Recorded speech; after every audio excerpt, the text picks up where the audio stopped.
Welcome to Tallinn railway station in Estonia on a particularly chilly December day. I'm going to take the train to Narva, which is in the east of Estonia, right on the border of Russia. In fact, it's as close as you can get to Russia these days, with ease at any rate, and have a day out and see what it's like. So let's go and get a ticket and get on the train. It won't be this steam train, that's for sure. I've left this a bit late. I'm arriving with 6 minutes to go until the train leaves, and most of the railway station has been transformed into a shopping centre, so I've no idea where you buy a ticket. Huh, that's interesting. Ah, no, I thought that was a ticket machine, but it's actually a coffee machine. Oh my goodness. I think if the worst comes to the worst, I'll get on without a ticket, because the train starts here. You can't get into all that much trouble, surely. I don't see anywhere selling tickets, just burgers. That was definitely an announcement for the train to Narva, and I can see the train up ahead. Here she is. Tarapita, I think that says. Elron 100.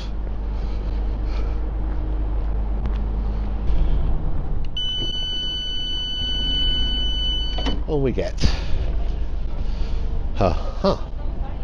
Now, perhaps this is why there are no ticket offices. It looks like I can buy a ticket on board. Let's hope so. Now, I want to go to Narva, and that's €16.63. What does this mean? Now, this isn't in English. I have no idea what that means. Right, Google Translate. Nice and warm on the train, so I've taken my hat off. It should take about 2 hours and 10 minutes to get to Narva. I tapped my credit card on the machine in the end several times as I couldn't work it out online. Looks like it costs €16.60. I hope I've only been charged once, because it just kind of gives you a green tick on the screen and no ticket, but the ticket conductor seems pretty happy with the outcome, so I think everything's okay, and on we go. That you take all your personal belongings with you. Thank you for traveling with us. We wish you all the very best, and we're looking forward to seeing you on board again.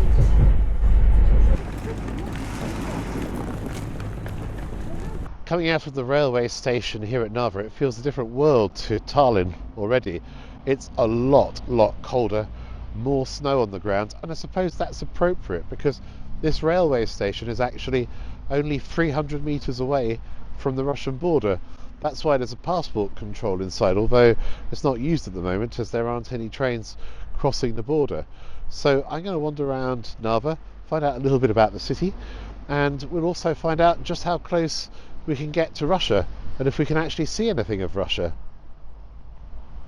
There's still quite a Soviet feel to the main streets. The architecture you could find pretty much in any Soviet town. Looking at these flats, based on my time in Russia, I'd say they're from the Khrushchev era. There don't appear to be an awful lot of people on the streets, so I wonder if that's because it's so very cold today. Street named after the great Russian writer. Before I get too frozen, and hopefully before it gets dark, I'll tell you a little bit about Narva. First of all, it's the third city of Estonia after Tallinn and Tartu, but its population is quite small. It's around about 60,000 people. And fascinatingly, and you hear this on the streets, most people are definitely speaking Russian. Around about 75% of the population considers itself ethnically Russian, if not more, but this is based on census figures that are over 10 years old. So there's a very different feel about this town than elsewhere in Estonia, and obviously its position on the border has always made this a sought after territory and also a place of tension. That's why you've got two fortresses built just across the river, the one from the other. And this city has belonged at various times obviously to Estonia, to the Soviet Union, to Sweden, to Denmark, and other powers besides. So it is a long and dramatic history that is the backdrop to this city. the first settlement with the name Narva was dated to around about 1000 BC. When you consider that St. Petersburg, 80 kilometres up the road, is around 300 years old, and Berlin just under 800 years old, it shows just how long there's been habitation here, and I suppose that's because of its extremely important strategic position.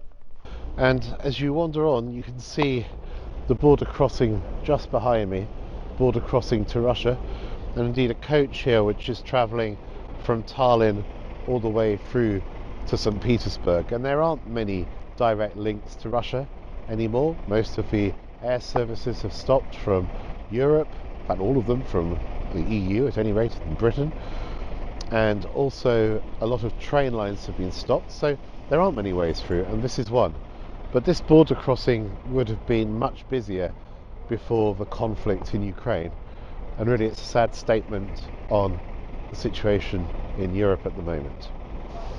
Not sure whether I'm really allowed to photograph here, but you can also see behind the cars lots of people actually waiting in line to cross the border to go through passport control and onto the other side as well. For me, this border crossing point has particular poignancy because I was actually semi-arrested on the other side once. I worked in Russia from 1993 to 1996 and was based in St. Petersburg, which is only 80 kilometers from here. And one day I was talking to my driver and I said, I'd like to go to the Estonian border. I had a multiple entry visa for Russia. I'd only just received it, Mnoga Akratnaya. And as far as I was concerned, I could cross the border wherever I wanted. He told me that this had been a closed city to foreigners because of a uranium works nearby. And I said, well, it won't be anymore. This is 1994, I think.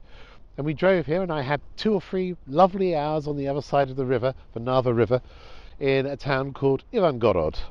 And actually used to be part of Narva. It has a huge fortress, wandered around, went and had a coffee. My driver got increasingly nervous. Anyhow, I said to him, let's go down. I'm going to cross over to Estonia for a couple of hours and have a coffee and then I'll come back again.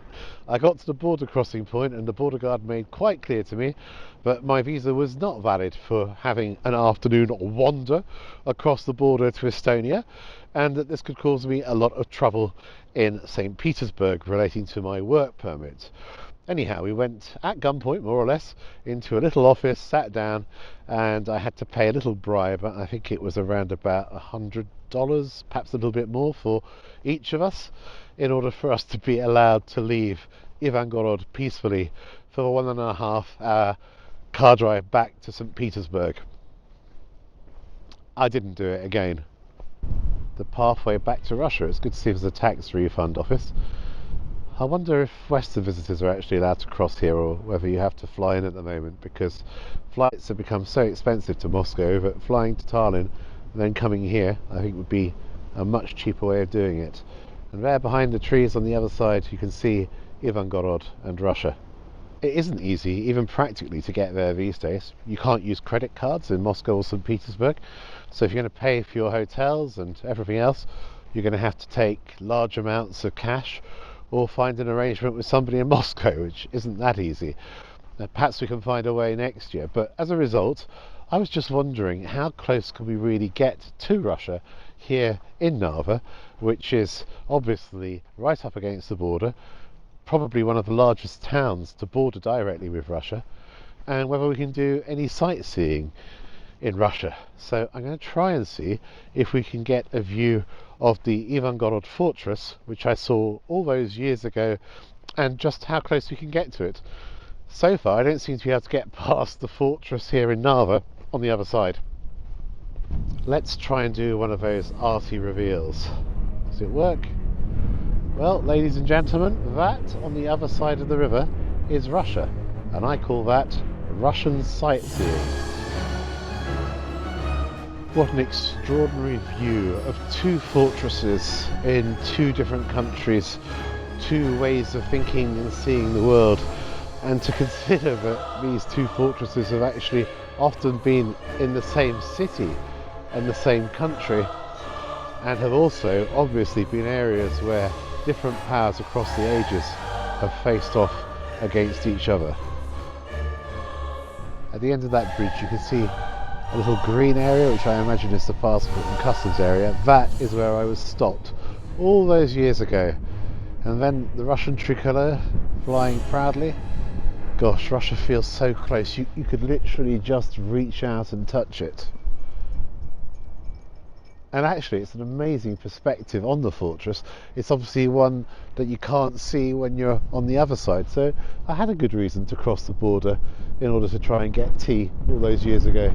Here's something else to go and investigate, because I think this little islet in the middle of the river, right there, directly in the middle, with lots of ducks, very thin strip of land, actually belongs to Estonia. So I think we can walk along that and get an even closer view.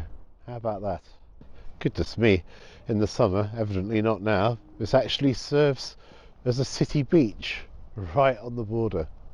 Wow, what a location. I wonder what nationality the ducks are, or that's something they just truly don't care about.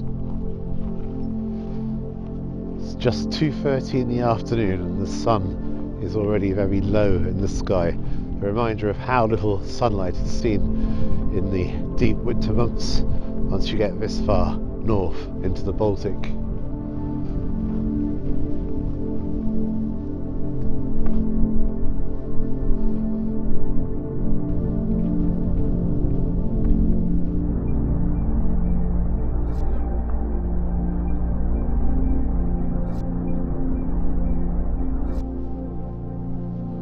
It really does feel a bit like I'm doing an afternoon sightseeing in the Russian Federation, and this really is as close as you can get. So if you want to have a feel, at least, of Russia at the moment, you can fly to Tallinn, spend a couple of days there, and then for around about £30 return, travel on a comfortable modern train to this very interesting border town of Narva, and also be able to tell all your friends that you've been close enough to Russia to touch it.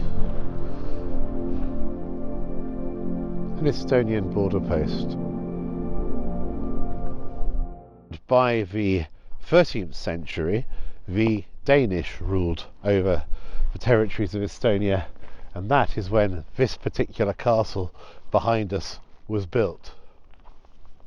In the 16th century, at different times, the city belonged to Russia and then Sweden, and a beautiful Baroque city centre was built, which actually survived until the Second World War, when it was completely destroyed. And that is really tragic, because it was recognised up until that period as one of the most remarkable of its type. After the First World War, Estonia enjoyed a period of independence, but this was brought to an abrupt end in the Second World War under German occupation, and tragically in 1944 the city was destroyed both by the retreating Nazis and Soviet bombardments, as the city was ultimately liberated. Well, in fact, from 1944 onwards until 1991, it became part of the Soviet Union, and part of that union with that much, much bigger country just behind us, Russia. 1991, after the collapse of the Soviet Union, Estonia established its independence and has grown successfully ever since, also becoming part of the European Union. Certainly you can feel a true sense of history in this city, and I think that with the fortress and the views into Russia, it truly is worth a day of your time.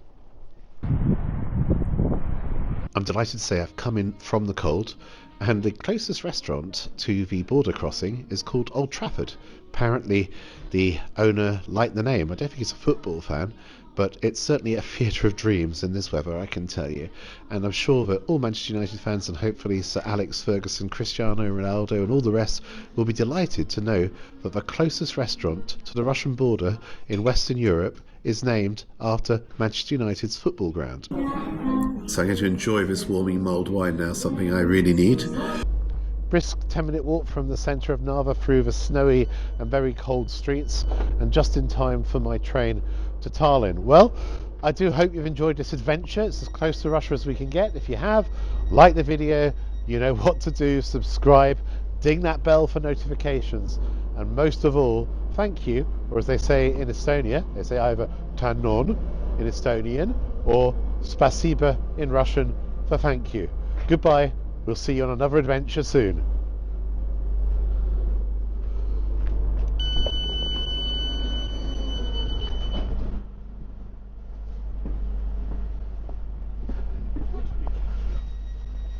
Safely on the train.